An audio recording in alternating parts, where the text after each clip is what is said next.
Syederalun telah terjadi penyerangan 8 polisi terhadap nakes dan security di Rumah Sakit Bandung di Jalan Mistar, Kecamatan Medan. Adapun kronologis keributan ini terjadi pada hari Minggu 6 November 2022 sekitar pukul 1 waktu Indonesia bagian Barat.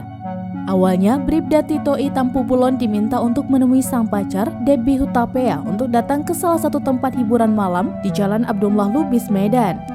Polisi berpangkat Bribda itu pun pergi ke lokasi tanpa seizin komandannya di Ditsamapta Polda Sumatera Utara.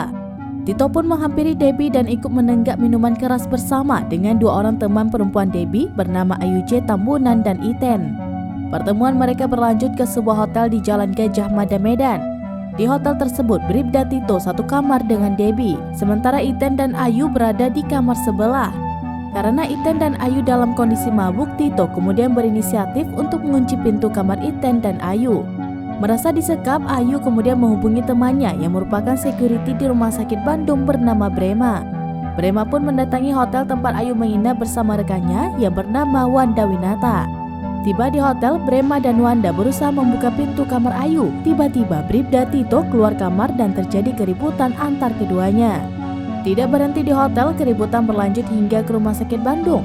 Bribda Tito yang baru saja lulus sebagai polisi menghubungi teman-temannya satu letting untuk bertemu dengan Brema dan Wanda.